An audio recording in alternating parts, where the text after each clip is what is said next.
after me. I'm a man. I'm 40.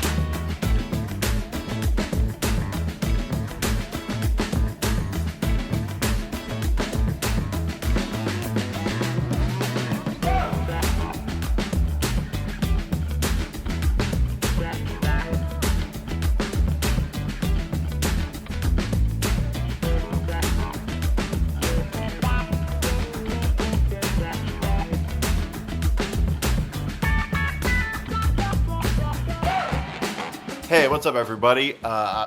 Welcome into a brand new episode of Moving the Goalposts. I'm Nick DiMartino. That's Nick Morgasen. And you can follow us on social media at MTGP ETB on Facebook, Twitter, Instagram, and TikTok. You can follow the Empty the Bench Network on social media at ETB Network on Facebook, Twitter, Instagram, and TikTok. You can follow me at Nick DiMart on Twitter and Nick at N Morgasen Radio. It's right there. And you can follow all the Empty the Bench Network. You can find all the Empty the Bench Network podcasts on youtube.com/ETB Network. You can listen to us. You can listen to any Empty the Bench podcasts on etbpodcast.com. And you can listen to Moving the Goalposts wherever you get your podcasts. Make sure to like and subscribe. And of course, Moving the Goalposts is presented by Playback. Watching sports is more fun with others, but we spend too much of our time watching alone. Playback is a virtual space where communities can live stream sports together with everyone perfectly synced up. Creators can hop on stage, deliver their own play-by-play analysis and commentary, and invite viewers up for Q&A. Playback makes watching sports fully interactive and a social experience. From playing fantasy sports, repping your favorite players and teams, and watching with the commentators and communities you care about. Win or lose, sports are best enjoyed together. Join our community by going to playback.tv/ETB Network to find out more, including our live stream schedule. All right. So obviously the most important thing we have to talk about is the national anthem. Perhaps probably the worst national anthem, at least in the past decade. This was, I would say, I don't know quite how to describe it. Other than awful. It was bad. Let's put it this way. It was so bad, it was good. It was so bad that Fergie is now off the hook. I mean, we all remember back in 2018 during the NBA All-Star week when Fergie comes on, does the national anthem. Everyone is confused. NBA players are laughing hysterically while they're waiting there arm in arm, waiting for the national anthem to be over. And then Fergie comes out afterwards and says, "Oh, I was trying a few things during the national anthem." And I was like, wait, try a few things during the national anthem? Just leave the anthem alone. But also, it's like, you're performing, like, I would understand that a little bit if you were performing at, like, some small venue or something like that. Or if you're in, I don't know, a recording studio and saying that, that's when you try things. Like, you try things when they don't matter. You know, like that's why we have... That's why we have training camp and the preseason in football. Agreed. Like to start your third-string quarterback and see how he does. An NFL coach would not start his third-string quarterback in the regular season and be like, well, we're just trying new things. Like, the national anthem is a pretty big... It's also not her song. It's not her song. It's not... You would think that... Well, I was originally going to say it's not as much pressure because it's not her song, but it is a lot of pressure because you're singing the song that respects our country and our values as Americans. And you come out, you sound like you're yodeling rather than singing. And I remember saying afterwards when I was watching this, I said, watch. And I didn't think it was irony when I said, she's going to come out and she's going to say, I had an issue of some sort. I literally, hand to God, I literally said this when we were done. I said that she's going to come out and say I had some kind of problem with my voice or some kind of problem internally. And of course, to my dismay, after all the videos go out, including one that I put out on our network page, which now has over 200,000 views, which I didn't expect, she comes out and says, I was drunk during the performance and I have to check myself into rehab.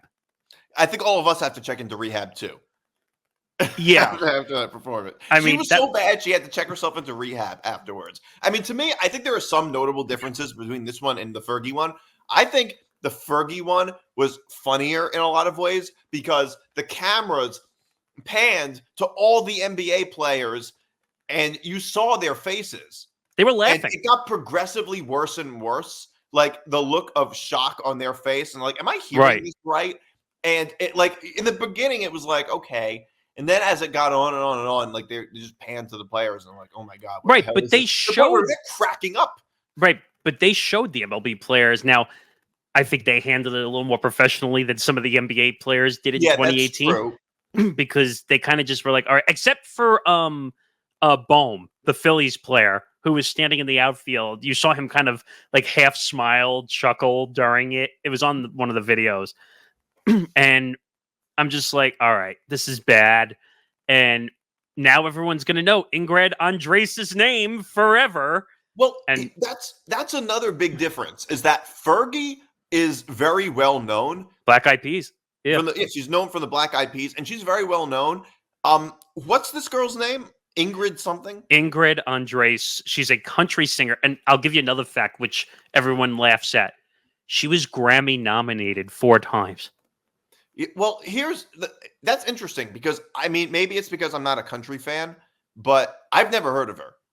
I hadn't either. I just found the name and like it was trending all over the place. And I see she went on Twitter and got the yellow check mark, the big official one, which you pay a lot of money for. Well, the yellow check mark is for groups, right? Oh, it's for businesses and for big names that want to pay a lot of money. Okay, because everything that I've seen with the yellow check has been like groups. Like ESPN has a yellow check. Yes. So anything that's big business or big name that has a big business, you have to pay like $10,000 to $50,000 to claim that yellow check mark. It's a lot of money. I will say I can't stand. I mean, there's a lot of things about Musk's Twitter that I like, but one thing I really don't like is the whole blue check thing, where people with like 1,000 followers or even 50 followers or something have blue checks to their names. Where it's now meaningless. The blue check. I'll give you an example though. Like, so we actually have a premium account, but we don't use it for. I could give 2 shits about the check mark. I don't care. It's more to post longer clips. That way, you're not restricted to the 220. You can post 5-minute, 10-minute clips. And actually, we're going to be doing that for our football show, which we'll announce in a month or so. Our new rebranded pick show across the network. We're going to have it for that one too. So there is good aspects to the premium. The check mark, though, I agree with you, is kind of a joke now. Yeah, because it means absolutely nothing and defeats the purpose of the blue check. The point of the blue check is not a service that you pay for. It's that somebody's a public figure. It's so you don't get faked. It's so you don't get faked or spammed or whatever. Now you can create like a fake account of a famous person and have a blue check. It makes no sense at all. My favorite was, and I know we're getting off topic a little, but basically ESPN in the infancy of this new Elon paid verified era, they accidentally were using the wrong accounts when they were confirming news. And because a lot of times what these networks will do is they say, oh, look, LeBron James said it. But they want to be first. They don't check. So when they put it up, they're like, oops, it's not spelled correctly, the name, or it's verified. And they only looked at the nameplate. Because you can put LeBron James in the nameplate, but you can't have the same handle. Correct. So so that's the funny thing about the verified nonsense. It makes it harder to recognize bots, but it's still an easy thing. I don't have much sympathy for professional media people who don't figure out a parody account. Like I really, it takes 30 seconds to figure out that it's Look at not the handle. actually Woj who tweeted this news. My favorite is when you see all the different variations of the Woj Twitter handle. Like that. It's incredible. Or NBA Central is NBA Sentinel. That's a funny one that I see all the time. Too. But you know what? Long story short, the Home Run Derby national anthem was a joke. It'll go down as a joke forever. The Derby was more entertaining. and it actually allowed the Derby to stand out. It took about 2.5 hours of the 3 hours to be entertaining, but Teoscar Hernandez winning for the Dodgers, I think it was the first time a Dodgers ever won the home run derby. Also, also, did you even care that he won $1 million for the first place prize? No, but he did. Well, he doesn't make as much money as some of the other guys competing in it. Yeah, no. I mean, like, actually, I don't. I mean, it matters to the players. I mean, very few fans actually have any stake in how much money players are getting. Yeah, I can't. I mean, but it does give them a reason to, try. it is kind of laughable, though. I don't watch home run derbies or dunk contests, really. I gave up on the dunk contest years ago. But I will say, I think that a skills competition like a home run derby, a 3-point contest, or a dunk contest is at least entertaining and a lot better than, say, the NFL skills competitions that they do for the Pro Bowl now. Well, the Pro Bowl's a joke because it's after the season, so nobody wants to get hurt. Well, it's not that. Well, if it was during the season, you'd really not want to get hurt. That's a good point. But I'm saying, once the season's over, do you care, though? The problem with the Pro Bowl is that, like, I think that in baseball, I mean, none of the All-Star games are that big. Partly because they're exhibition games, they're for entertainment purposes only. I think it's largely targeted at, like, kids, I think. Like, it seems like. Well, and now you have gambling aspects to it, which they now finally add. Obviously. But for many years before gambling was legal, I would say, it was very much targeted at children. Or at adolescents. But at the same time, and by the way, MLB did try for a few years to make it whoever won got the World Series home field advantage, and that was a massive failure because then you had to actually play the game like a real serious game, which is not what they wanted. Well, it's not just that, though. It's also that, like, it doesn't really make any sense. Like the World Series, because it's not the same team. Like it's AL and NL, so you have like an AL team and an NL team. Like it just doesn't really make any. It doesn't follow that that's what it should be. Does it be like every other sport, which is? Does a Royals record, right? Does a Royals or a White Sox player really care who has home field advantage in the World Series? Well, exactly my point. Because the thing with the All-Star game is, I think people want to see players on their favorite team. Yes. How does the voting work now? Is it all online? It's online, and then they have a percentage of it by players. But I think like 90 to 95% of it is now fan voted. Well, a lot of pitchers are not voted on, right? No, they are. They are voted on. Okay. But there are rules. I was a kid. Yeah. Pitchers were not voted on. They were selected. That's what I remember. Well, I think it was a mix way back when. They had some fan vote, but they did have some pick. But they now have a rule in place for pitchers that if you pitch, I think 3 days before the All-Star game, you're automatically off the roster. So, because they don't want guys getting hurt after they just pitched. So, and like, I'll give you an example. Paul Skeens, he was basically mandated by the Pirates organization. He was allowed to pitch 1 inning, and he had 25 to 30 pitches. That was it. Yeah, but I would bet all of them have a rule like that, right? Well, I think Torey Lovello, who I think was the NL manager, did a really good job of getting basically everybody in. It was tough, but he managed to get everybody in. Right, so that means every pitcher is going to be very limited. Right, and I do like, back in the day, they used to put too many people on the AL and NL rosters. That means not everybody was going to play. Now, they make it like Alonso, he got 1 at bat. No, but what I'm saying is they've now made the All-Star team a roster size, as opposed to years ago, they would overstack it and like put everybody, and it didn't work because some guys didn't play. Right. No, that's true. But it's true. But long story short, the anthem was a joke. It was so bad it was good. That's the point. It made you laugh for sure. I mean, like I said, Fergie's now off the hook as the worst national anthem. Well, I don't know. I think there's a lot of debate over this. This is like the Jordan LeBron debate of national anthems. The difference is, though, Fergie will always be bigger than Ingrid Andress. For yeah, sure. I've never like I said, it could just be because I'm not a country music fan, but I've never heard of her. There's no way she's even close to as famous as Fergie was. Hell no, So she's I not. think the biggest difference is Fergie is still known for the Black Eyed Peas. This girl is known for botching the national anthem. That's what her legacy is. I mean, she has her own music too. I know she has Fergie. her own music, but the point is, she will be remembered. Like when you think of Fergie, you think the Black Eyed Peas. No. I was talking about Fergie. I mean, she has her own music. That's right. Yeah. You think the Black Eyed Peas and her own music, but you don't think that with this person. Like you think, oh, she's the one who botched the national anthem. Well, yes, obviously. Now, I still find it scary that she was Grammy nominated 4 times, and then she went out and gave that performance. Now, just because that performance was terrible doesn't mean she hasn't made good music. Well, I don't know any of her other music, so I don't know, but like, it's not unfathomable. Like, she probably is a good artist. Like, if she's Grammy nominated, she just was terrible singing the national anthem. Our network social media guy Nico was telling me that like she has one hit, and I don't know what it is, but that's all he remembers. Like that she might have had one hit in all. That she's been I around. don't even know of it. I mean, I by don't the know. way, one hit is it. You know, it's better than I can do. So well, I don't know. Go ask Psy about having a viral hit. Well, exactly. The Korean guy who did the dance style, the Gangnam Style. Like right, he could live off he that. He hasn't had a hit since, or at least not in the United States. No.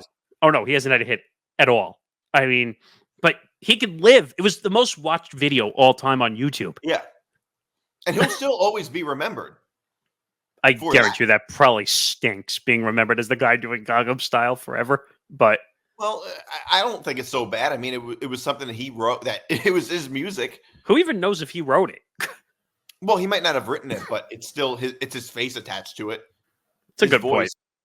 One more thing I wanted to say: the jerseys were terrible.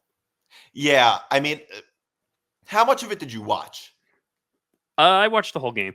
Oh, you did. You watched the first time in a while. First time in a while. Yeah, I really didn't watch any of it. I just knew I had a bet on Alonso, and I knew he lost. He was, and he. I mean, Ohtani hit a majestic homer. I think it was Actually, it was the first time they said that a Red Sox pitcher gave up a home run, and then what's his name, Duran or whatever the outfielder for the Red Sox, the young Red Sox outfielder that he hit the go-ahead home run and got the MVP for the AL. So they said it was like the first time since the 50s that a Red Sox pitcher gave up a home run and on the offensive side hit a home run. So it was a crazy little statistic. Wait, it was the same guy who pitched? No, it was a Red Sox pitcher who gave up a home run, but a Red Sox the guy, the all-star outfielder for the Red Sox hit a homer. Yeah, the offensive side. I haven't fully watched a home run derby since I was maybe 13. I don't like the format. They changed it again. Like so instead of it being you have 3 minutes and you just keep hitting and hitting and hitting, they changed it to you now have 40 pitches or 3 minutes. That's what you have now. So like you had to keep throwing and throwing and throwing, which means you couldn't really pitch select in your head as much. So you were seeing balls get grounded into the dirt partially because guys were swinging at pitches they would never swing at in the derby. Well, the problem I have with the home run derby is that it really I mean, for players that aren't on the Mets, I don't care, but it really messes up players' swings. I agree. It messed up Abreu. Remember when Abreu did Alonso a few years ago? I mean, look, Alonso's batting average is pretty bad this year, but I would like to see what his batting average will be post home run derby. See if it goes down. Remember Aaron Judge? Yes. His rookie, or it may have actually been his second year. Well, he won though. Right, but remember how his batting average tanked after the home run derby? How much worse he got after the home run derby? That was the one in Miami, right? I think at the new Miami Stadium at the time. It might have been. And I remember his batting average was so bad after the home run derby. Well, I'll give you one example. What are they doing half the time during the derby? They're pulling off on everything. Well, what they're trying to do is hit home runs. That's it. Right, but I'm saying when you're not pulling off during the regular season, like they say, hey, go to right field, go to left field. Right. No. When you're pulling off on everything, like that's going to screw up your swing. Yeah. But I was kind of happy for Teoscar Hernandez, like, because he was like the real. When I looked at the gambling odds, he was quite literally the last guy on the gambling odds. And one of my guys here at the network said that their friend bet $40 on Teoscar Hernandez to win and won $1,000. Oh wow! And I was like, wait, what? So I can't. You're good at doing the math odds on that one. I don't know what that would be for whatever his gambling odds. If he put 40 and won 1,000. Yeah, I it's a lot. Let's just 50. I think that is. It was like plus 250, 300 or something. It was crazy. If it was plus 200, he would have won. No, or it was plus 2,500 if you bet. That's it. Yeah, I think it was like plus 2,500. It was an insane number. He just said, "I'm just going to take a shot." 100. He was just taking a shot in the dark and just said, "I'll throw it on like the guy who's in last." And I won. put like $10 on Alonso. It was a bit sentimental because I wanted to see him win. Kind of. I mean, he makes Alonso makes a whole big spectacle of the home run derby every year. He stunk. He was mathematically out in the first round. Hey, I'd rather that happen than see him mess up his swing. I know, but I just wish he put on a better performance. Anyway. But I don't know. Bobby Witt, by the way, was awesome. He's going to be incredible in Kansas City for future years.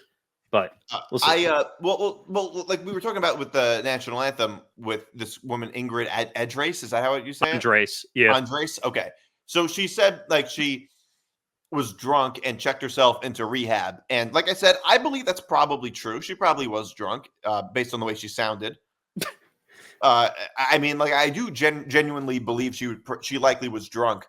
To me, it is a little, it is like, I will never understand the mindset of somebody who performs in such a big moment of your life because like I said, she's not like Fergie level famous. So singing the national anthem at the home run derby in a nationally televised game a nationally televised event has to be like possibly the biggest moment of her life, given that like she's not that famous.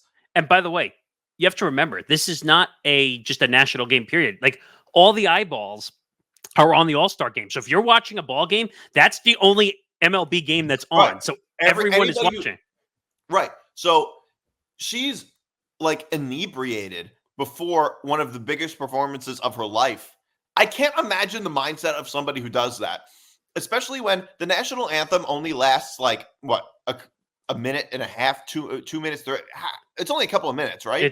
It's like close to 2 minutes. I think it's close to 2 minutes. It's like you can just get drunk after that, right? Like technically, couldn't you tell yourself, even if you're an alcoholic, couldn't you tell yourself, okay, I'm gonna get through this national anthem, and then I'm gonna get drunk afterwards. So I just found the Instagram post just in case people were wondering.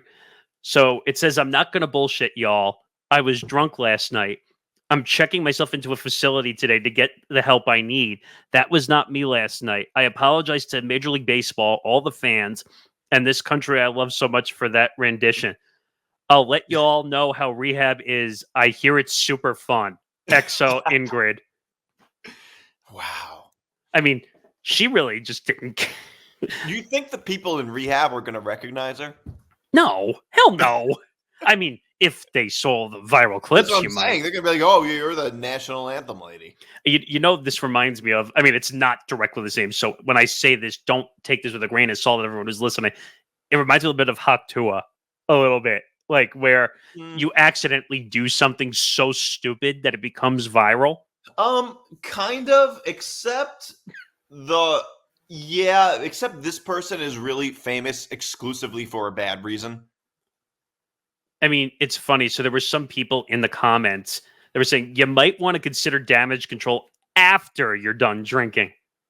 Yeah. Right. It's like I was also, but like just like I don't know. It is a weird mindset that you have to get drunk before a performance like that. And like I was talking to a lot of people and I said, well, unfortunately, she kind of did this to herself. Like, she has nobody to blame but herself. But people are telling me, well, you're being insensitive. She has a drinking problem, but we don't know that.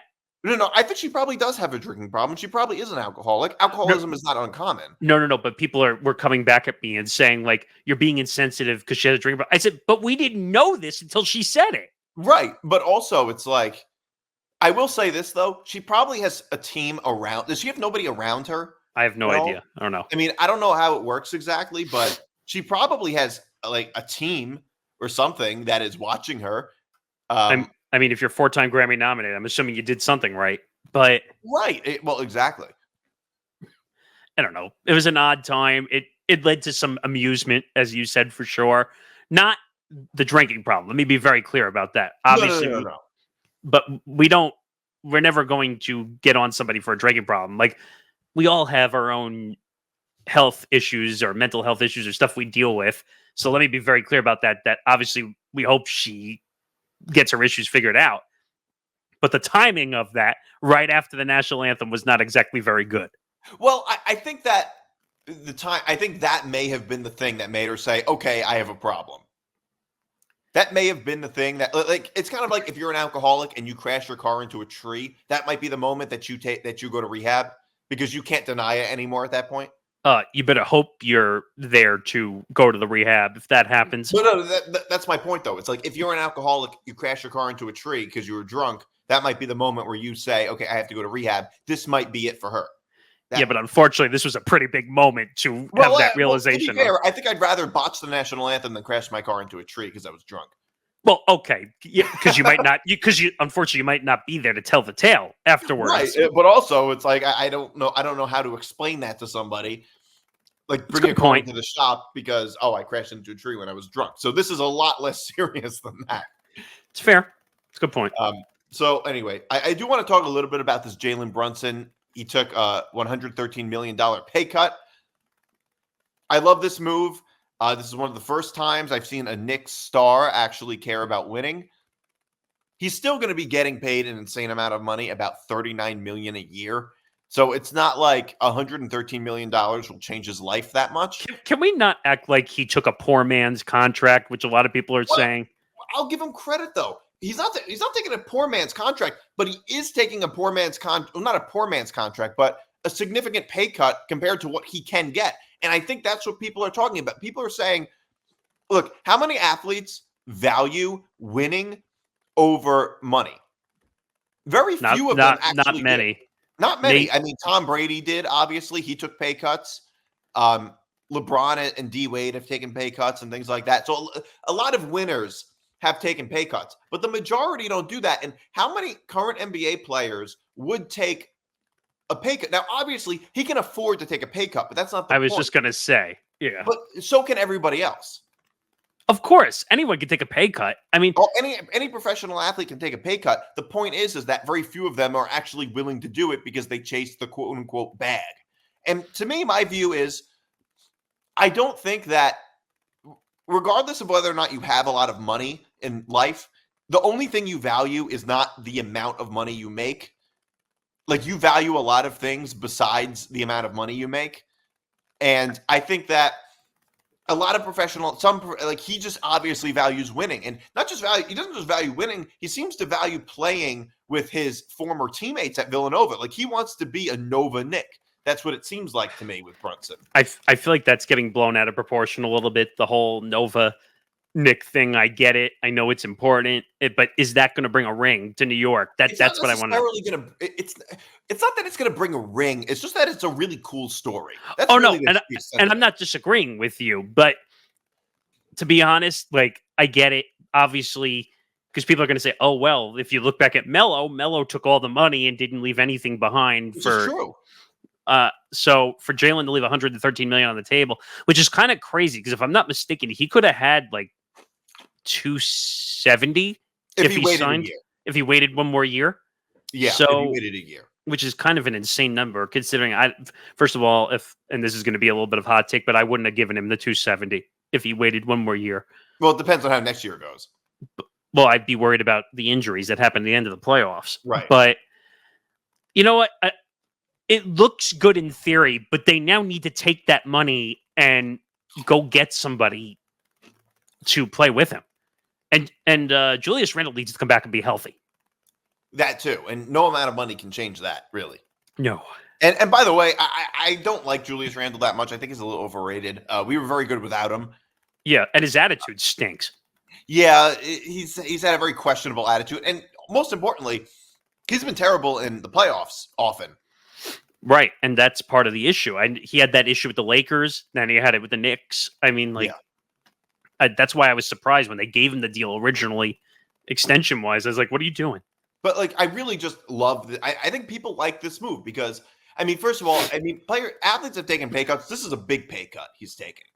I mean, $113 million, yeah, that's a big bet. That's a lottery win. That's a lottery win for some guys. Has Tom Brady ever taken a pay cut like that, even? And he's known for taking pay cuts. I mean, his is a little different just because he was jumping like year by year by the time he was taking a lot of the pay cuts.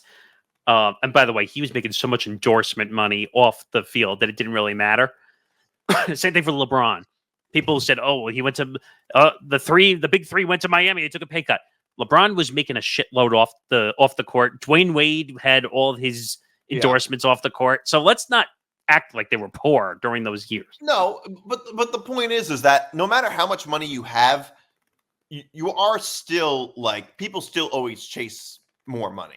Generally, I think in theory, what you're talking about also is I'd rather see players ring chasing, not money chasing. No, I completely agree, and I think that makes a lot more sense because it turns out when you're in the Hall of Fame, and you're remembered for winning.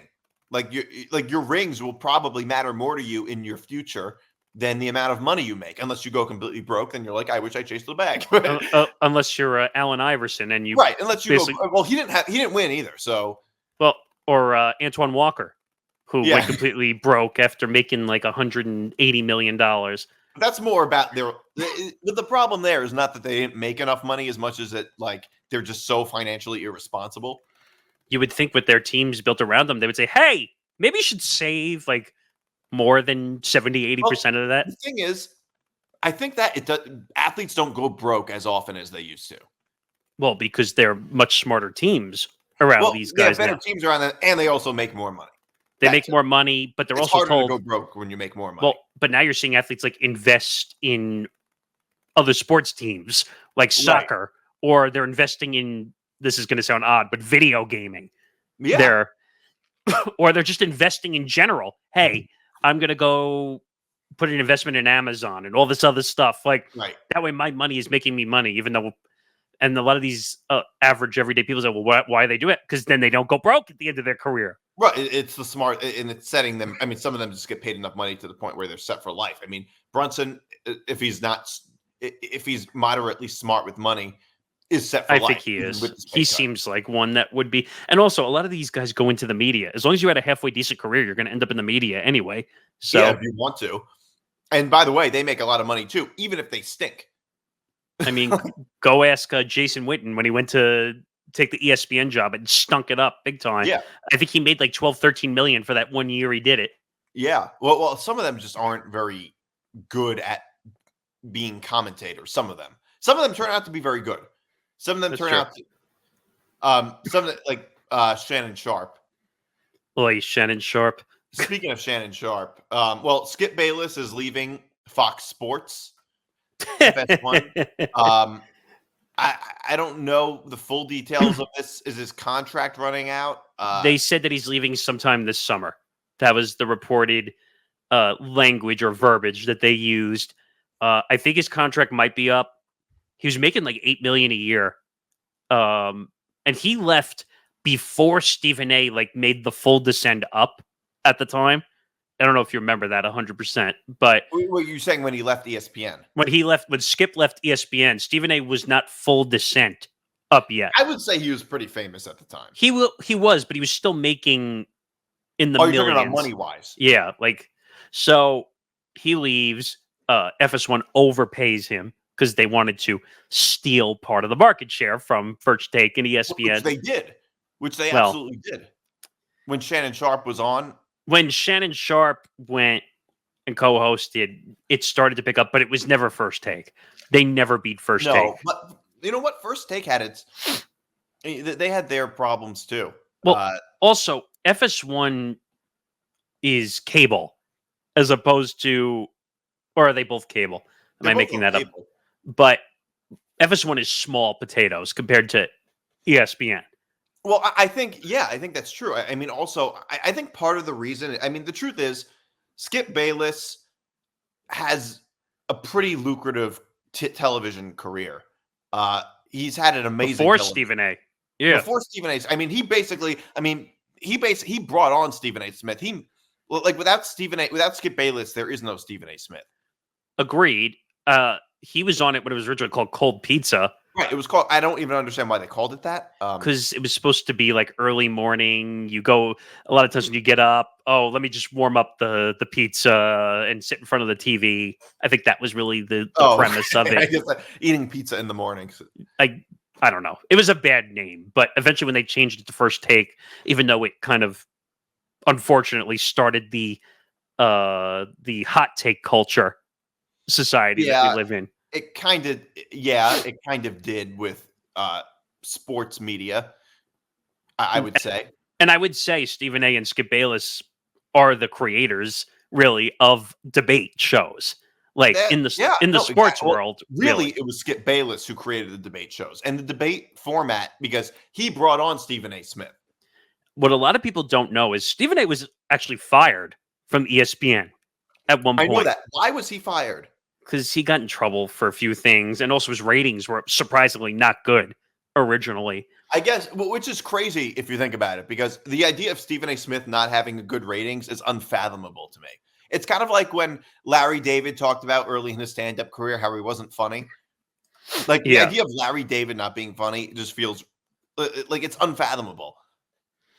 So I'm just looking. So it says in an interview, Smith recounted being fired from ESPN in 2009. He explained that the reason for his departure was that his contract at the time did not align with what he believed he should earn. So he was thinking about money back then.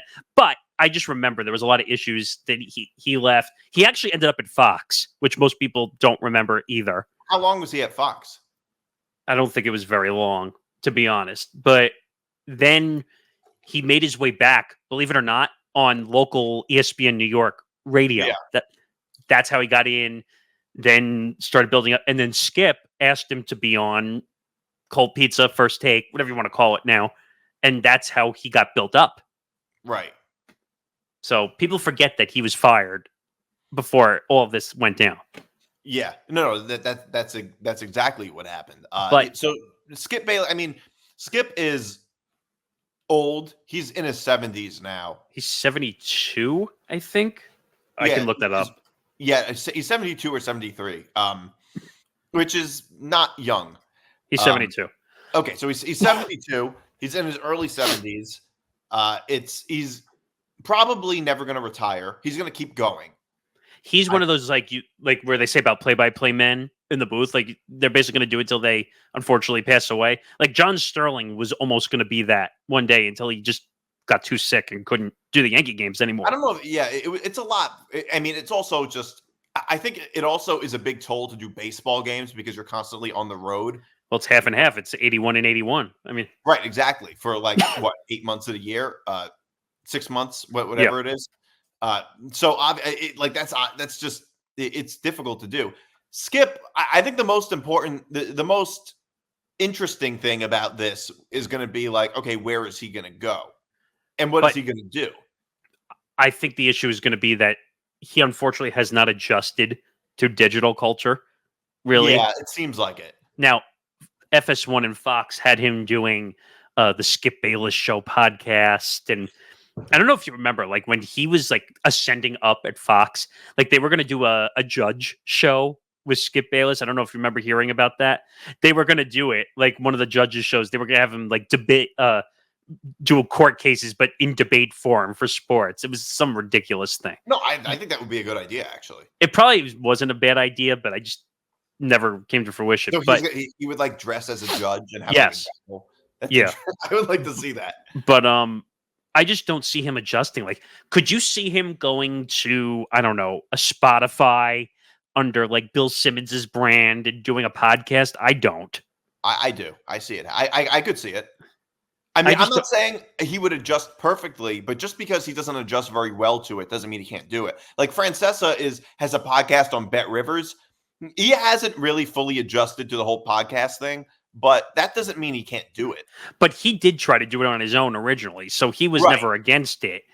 But Skip Bayless, he did the podcast, and honestly, I think it's interesting when he does because if you listen to the podcast, most of the time it just seems like he's reading emails. He's reading emails. He's answering questions. You know what would be a really fascinating show, and I know it'll never happen? Skip Bayless and Charles Barkley. Well, Charles Barkley would never do it. It would be, I guarantee you, first of all, it would be the biggest ratings hit in the entire world. It would be huge. I mean, Charles Barkley is a TV star. But he absolutely hates the crap out of Skip Bayless because he said some horrible things about him, though. Well, I mean, Charles Barkley has, he's obviously said he does have he really doesn't like Skip Bayless. Well, which a lot of people don't like Skip Bayless. I guess it's not a very uncommon opinion. Well, but no, I actually enjoy Skip Bayless's podcast from the time to times that I've watched it, because he talks a lot about his personal life. And he's talked about how he has had a gambling problem. He's talked about his parents and his relationship with his parents. Now, most of the time, those things are not interesting, but it's interesting when he talks about it. I didn't know he had a gambling problem. That's the first time when he was younger. Oh, that makes sense. Okay. Well, when he talked about, like in college, he was talking about how he had a gambling problem. But the one thing that, if we're going to talk about this also, we need to go back to the unfortunate incident that happened on an NFL field in Buffalo. Well, was it Cincinnati or Buffalo? I don't remember where the game was. The Damar Hamlin incident. The guy caused a international opinion craze on Twitter. Do you think that's why Shannon Sharpe wanted to leave? Of course it was. Or was it because of a bunch of other things, and then maybe that sort of... Well, the rumors and speculation went around that Skip was the boss. Now, that was always the case because it was really his show. And then whoever was on the other side, and they tried to copy ESPN by doing a rotating cast. That didn't work out. But Shannon came out and said that, I just couldn't handle all the BS and all the satire that Skip would put out. And then when that whole incident happened, I don't know if you remember the next... Shannon Sharpe didn't show up. Well, he came back, I think, after a day off planned. Was he supposed to have a day off? Or was no, that... I don't think so, no. Well, to me, I think I like Shannon Sharpe on TV, but that is that is one of the biggest... That's the biggest moment. That's your biggest moment. That's a bigger moment than post-Super Bowl. Well, I don't know if you remember what happened the day after that, but where they come back and Shannon says to him, "Are you going to apologize for putting out that tweet after the incident happened? That you're, if you remember what he said, oh, you got to continue playing the game." Well, blah, fair, blah, blah. I didn't really have much of an issue with that tweet, to be honest. I didn't really have an issue. It was not a good look. Wait, I'll read it for a second. Do you actually have it? Because I don't remember. I'm looking for it on Twitter. Because it's been a long time since that tweet. It was. Well, go ahead. Well, no. What I was going to say was even in the non-sports world, it was a pretty. It was a pretty big. Because I'm trying to look for it on Twitter. Hold on. I'm trying to type in keywords he might have put. I think I found one of them. It says, "No doubt the NFL is considering postponing the rest of this game, but how? This late in the season, a game of this magnitude is crucial to the regular season outcome, which suddenly seems so irrelevant." Right. This is what he said, which I don't really... I think people are misinterpreting it a little bit, because he said, "No doubt the NFL is considering postponing the rest of the game." Yeah, that's the one I just said. Yeah. And it's I don't think he's saying it doesn't matter that you should just get up and continue to play. He's asking the question that everybody asked the next day anyway. 12 hours later, all the sports radio shows were all right, what are they going to do about this regular season game? Right, but he was going off on a little bit of a tangent during it, and that's why it didn't look very good. I think it's one of these things where, you know what I think? I think it's just people like to hate Skip Bayless, and if almost any other sports media personality put out a tweet like that, it wouldn't have been that big of a deal. I think it's just easier to hate on him, because he also clarified in the next tweet, look, the most important thing is that he's okay, obviously. But it does beg a question, what should the NFL have done? Nobody could have imagined what actually happened at the time. I think the problem was people got upset because it was a record tweet of 150 million times that tweet was seen. Yeah, and so I didn't think, to me, regardless of how you feel about somebody, I think you should always be present what they're saying fairly. That's true, and I agree with you. But it didn't look good in the moment. Is basically what I'm saying. It was a bad moment. Like, I understand the whole timing thing, but the point I'm making is 12 hours later, everybody else in sports media was literally asking the same exact question. And I think that's what people were trying to get at. Like, if he had just waited till the next day to premise that point, it's like, but the point is that it's like the NFL was in that position. They didn't know what to do about it. They couldn't continue the game. Well, because they've never had an incident happen like that before. My opinion maybe would have been to just replay it at some point, but it was too late in the season. They couldn't do it. I forgot what they did. I think they picked it up in another, or did they pick it up? It just didn't count. I think if a certain amount of games, it depended on outcome of a game, they would have had to like flip a coin or something for home field, which would have been insane if that ever happened. But my question is, what if that was a playoff game? It's a good question. I mean, I think they would have had to postpone it, unfortunately. Yeah, I don't know what they would have done. You can't play after that when someone could have died, unfortunately. Yeah, obviously. Wait, I do want to get into some stuff. Alcaraz wins Wimbledon. Yeah. This might be the first year since 2017 when Djokovic had an elbow injury when he doesn't win a single slam if he doesn't win the U.S. Open. And he got destroyed by Alcaraz. He lost in straight sets. And by the way, Novak didn't even have to play in the semi because his opponent was hurt. Yeah. So he didn't have to wear and tear that Alcaraz had going into the final. Well, Alcaraz, he's like, it's this 21, 22 years old. I mean, he's 21. He's 21. It's this new generation of stars. He already has 4 slams, Alcaraz. He's often compared to Nadal, and he's like Nadal in some ways, mainly in the sense that they're both Spanish. They're both, I was going to say. And they both have similar demeanors. Like, they're both very likable and down to earth. But then they get hyped up when needed. Like, that's right. They're both like, and they both move tremendously on the court and things like that. I'm just afraid if that. I mean, like, I hope Alcaraz breaks a ton of records and wins a bunch of majors. But if he ends up like Nadal, because Nadal was like a runner haven for tennis, and he got hurt. Nadal is kind of like a running quarterback of tennis.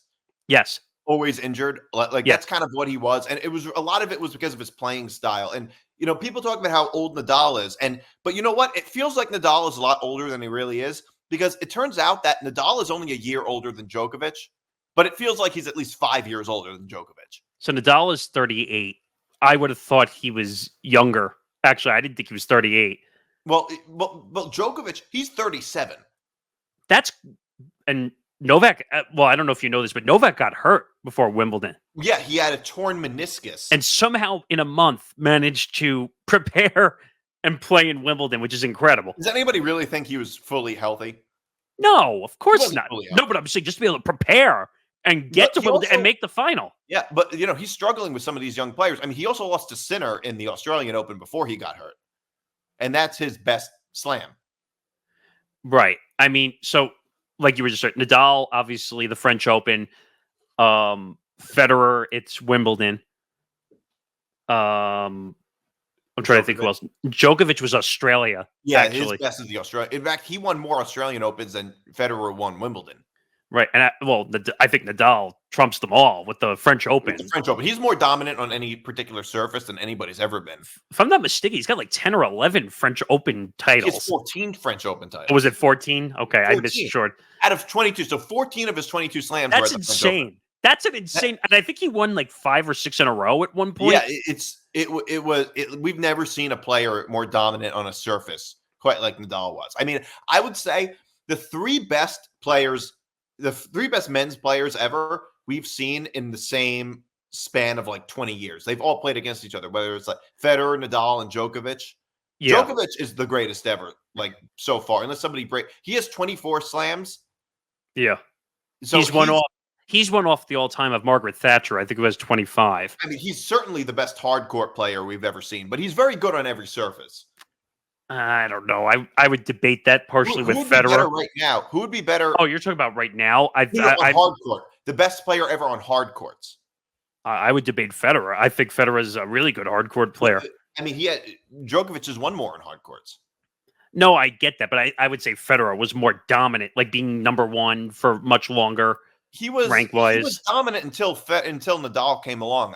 He was dominant until Nadal came along. Well, I would say that the weakest service for Federer was always clay. Right, but it wasn't as weak as you think it was. He just happened to play the same time as Nadal. Oh no, Nadal will go down in history as the greatest French Open clay court player in the history of the sport. No one is ever going to repeat that statistic ever again. Yeah, like he was, and I think Nadal, he was the most surface. He was the most. How do I say it? Like it was the biggest ratio between one surface and other surfaces compared to any other player. Right. Like Federer's best surface was grass. He was great at Wimbledon. Well, Wimbledon, yeah, that was his best major. The second best grass court player ever probably would have been Sampras. Yeah, I could see that. I would say Sampras and Federer are a close second on grass. But Federer, he broke Sampras's record on grass, and probably had tougher competition too on grass. Yeah, if you think about it. I mean, when I look at Alcaraz now, if I'm really going to timeline his career, so if he's got 4, he's 21.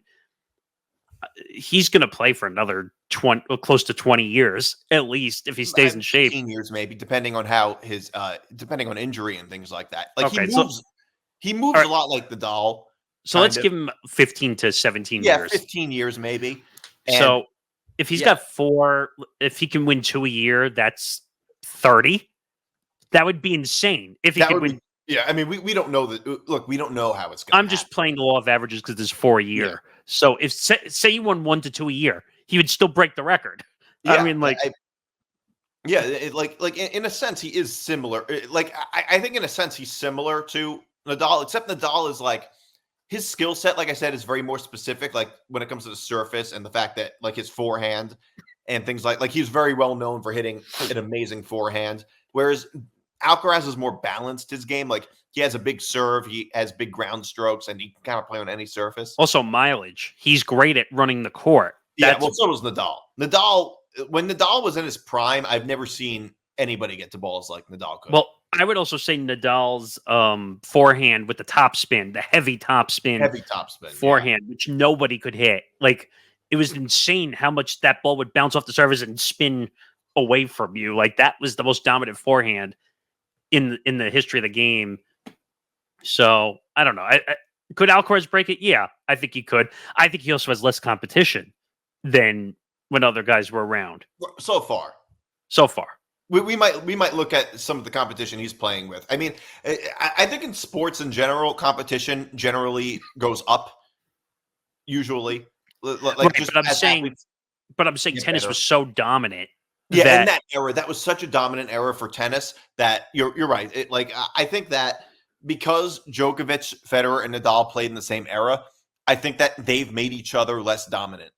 It's true. As opposed to if they played in the 90s. And also, Nadal is essentially retired, I think, because I think he was done at the French Open. He's been having stomach muscle issues and running around and all and stuff. He's going to play at the Olympics. I think that's going to be his final event. I think as a tennis player, I think that's how he planned it out. It might be. So Nadal will be gone. Federer's already retired, so he's gone. Novak is 37. He could probably play another 2 to 3 years if he can stay healthy. Maybe be longer. He could be like the Tom Brady of tennis and playing. But he's had some pretty gruesome injuries over the last 5 or 6 years. Yeah, I mean, but that doesn't mean he can't. He hasn't really lost that much. It seems that's true. He's lost a step, but he hasn't he's not totally out of gas like Nadal is. But Alcaraz is not afraid. He's beat him multiple times. Novak. Right. Well, the thing is, Federer, he played until he was 40 at least. Yeah, but Federer was the most impeccable shape I've ever seen. Right, but I think Djokovic is similar in that sense. Federer had he had injuries for sure towards the end of his career. The very end, not really towards the prime. Most of his career, he hasn't. Djokovic is the same. Is similar. He hasn't had that many, except that one year he had elbow injury. He had a constant elbow injury. I remember that. Yeah, in 2017. But for the most part, it hasn't been that bad for him. By the way, and I didn't know if we were look at Alcaraz and the money you were talking about. It Alcaraz just signed re-signed with Nike for $300 million.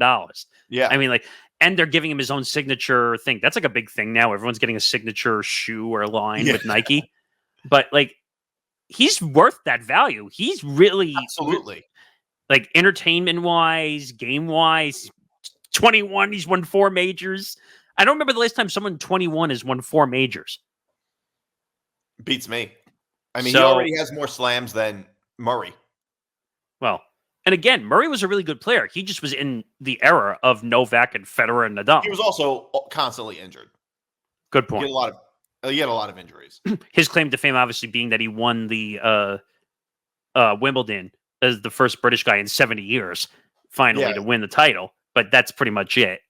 Well, when's the last time a Frenchman won the French Open?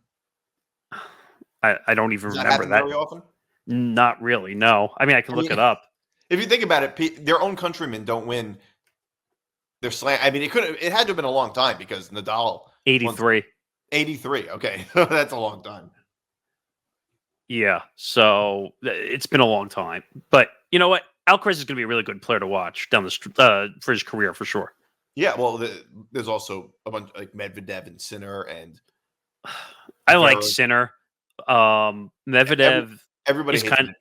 Yeah, well, because of some of the things he does on the court, including that code violation he got in the semifinals when apparently he said something about the female umpire in charge of the match. But he reminds me of David Ferrer. I don't know if you remember who he is, but I remember him, of course. He was always like the guy that would finish second in everything.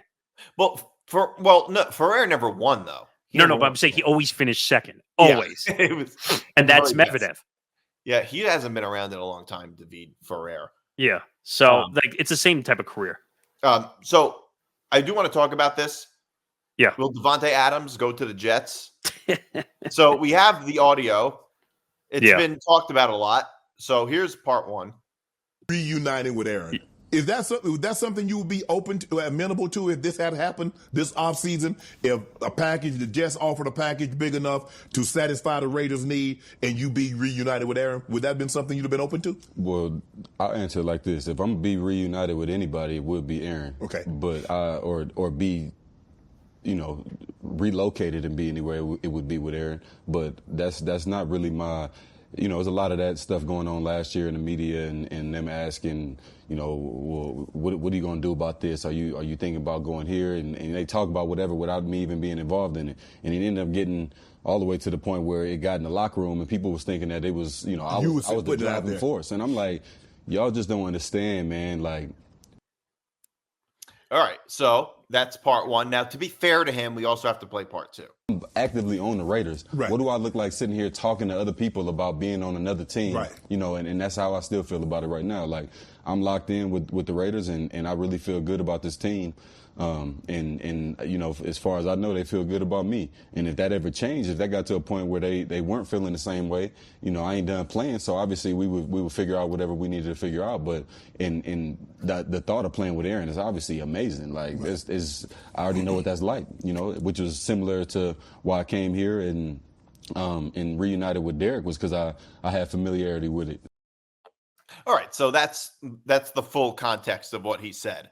I think people are jumping on him too much because I think it's only fair to play the full context of what he said. He's like, look, I'm a Raider, but if I were to go anywhere else, it would be the Jets. And obviously that's true. Like he's just being honest, maybe a little too honest. Would you expect him to say anything else, though? His contract is with the Raiders.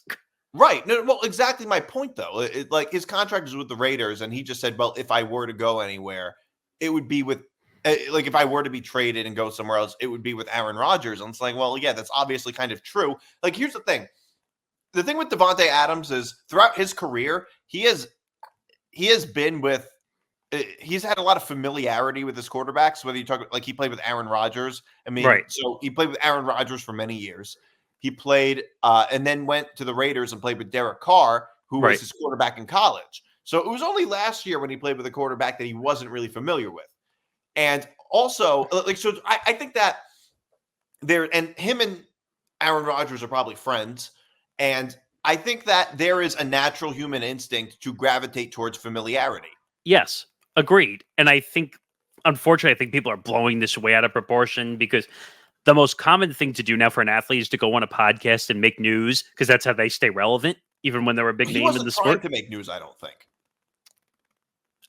think he knows the writings on the wall that the Raiders are not winning a title anytime soon. And he knows, hey, I was great with Aaron in Green Bay. Of course, that was over a decade ago when the two of them were actually top players in the NFL. It wasn't over a decade ago. It was a few years ago. Was it a few years ago? Feels like a decade ago. Davante Adams, I think his career started in 2014. I could be wrong, or 2013. I can look that up. I was in high school when he started with the Packers. 2014. Yeah. That was when his career started with the Packers, and he was very good with the Packers for a long time. He was the top receiver. He was the top receiver up until he was Rodgers' favorite receiver up until a couple of years ago. Up until his last year with the Packers. I mean, that was the whole incident where the Packers didn't want to pay him, and that's how he ended up with the Raiders. The Raiders offered more money. His second to last year. Yeah, his second to last 2021. Davante Adams' last year with the Packers. But that was pretty much Aaron Rodgers' downfall, because he lost his top receiver. And people say, "Oh, well, if you're a good quarterback, you adjust." No, when you have a top receiver that you have good chemistry with, it hurts. Yeah, no, absolutely. I mean, look, I don't know what the Jets would have to give up to get Davante Adams.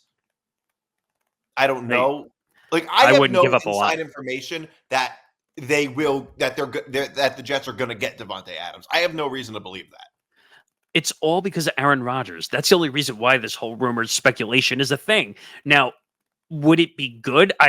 It would be their number one target if the Jets managed to get him somehow. Well, you know what? They got like Randall Cobb and Alan Lazard and a whole bunch of. I mean, more former Packers. Lazard was awful. He was awful. Randall Cobb got benched because he couldn't play. Randall Cobb got benched. So I mean, if there's anybody we're going to get at Aaron Rodgers' request, I would take Davante Adams easily. Right. And I'm trying to remember, Garrett Wilson is technically their one, and he's a really good wide receiver. If you put Davante Adams somewhere in there where they can play two sides of the field, Garrett Wilson will be open more, for sure. Yeah, no, look, getting a second wide receiver would be huge for the Jets. Also, but what are you giving up? You also have to look at it from Davante Adams' perspective, which is that you have to remember he's a wide receiver. Wide receivers are one of the few positions in sports, or really the only one, that are so dependent on another player. Like the wide receiver is so dependent on the quarterback, where it matters so much more than it would with pretty much any other position. But you could say the same thing about the quarterback. The quarterback can rely on a wide receiver depending on how good they are. Yeah, but it's more the other way. It's more the wide receiver relies on the quarterback than the other way around. What's that? Look at the Vikings. They rely on their top guy. Right, but that's one example. Like, just overall in general. No, I get it, because you're saying technically they have more options with the run game, or they could go to the receiver. Exactly, but like also the quarterback starts with the ball. The wide receiver, he has to be thrown the ball.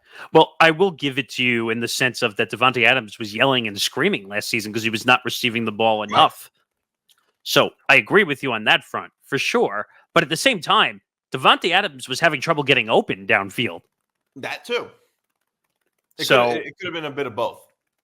Yeah, so that one's like a game of chicken. It can go back and forth, and you can say, well, it's the quarterback's fault. Well, when you have Aiden O'Connell, and you're not going to get the ball as much because he's going to get sacked half the time when he has the football. Right. So, I don't know. That's a tough one. Now, like I said, a lot of these guys go on podcasts now, and they say, oh, well, if I say I want to go to the Jets, then everyone will start talking about me. But do you think Davante Adams wants to be talked about? Yes, because he wants to be relevant. I don't know. I don't know. Athletes, I don't think all of them want to be talked about. So I guess that's almost like the Derek Jeter effect, where he doesn't want to be talked about 100 million times. He just wants to go out and play the game, in a sense. Some athletes are like that. I don't know what his motive was. Now, Davante Adams already has a contract, so it has nothing to do with money. Like, he got a massive, like, $140+ million deal, if I'm not mistaken, from the Raiders. It's not about money. It's about, being in a better situation, which I get. But is the Jets a better situation? That's my question. Than the Raiders? Well, I just meant generally. Like, is he going to win there? I mean, he's more likely to win with the Jets than the Raiders. That's just a fact. Because if Aaron Rodgers gets hurt again, then... Well, how's this? I'll look at... I'm going to go on DraftKings right now. I'm going to look at the gambling odds for the two teams this year. Oh, no, the Jets are going to be higher. I know that for a fact. I'm honestly curious to see what it is. I mean, I'm curious myself because I don't know, but I guarantee you they're definitely higher for sure. But I mean, just and it would certainly. Hold on a sec. Futures. So the Jets are plus 2,200, and the Raiders they got to be somewhere towards the bottom. If I had to take a guess. Oh yeah, plus 10,000. Yeah, okay, so or plus. Well, according to DraftKings, the Jets are plus 2,000. Okay, Raiders, it's give or take plus 100, plus 200, wherever. Yeah, so it's vastly obvious. He's obviously much more likely to win with the Jets. Oh no, and again, but I think that also depends on if Aaron Rodgers is healthy and can play a Obviously, full season. I'm just saying if you look at the odds overall. Yes. Oh yeah. Jimmy G might not stay healthy either. Right. That was never a debate. Obviously, the Jets are always going to be a better team than the Raiders. The Raiders will never figure it out as an organization. Vegas or no Vegas. Yeah. All right. So thanks for tuning in, everybody. I'll be back next week for another episode of Moving the Goalposts. I'm Nick DiMartino. That's Nick Morgasen. You can follow me on Twitter at Nick DiMart. You can follow Nick at N Morgasen Radio. You can follow the show at MTGP ETB. You can follow me on Twitter at Nick DiMart. You can follow the show on Facebook, Twitter, Instagram, and TikTok at MTGP ETB, and the Empty the Bench Network at ETB Network on Facebook, Instagram, Twitter, and TikTok. All right. So we'll be back next week. See you.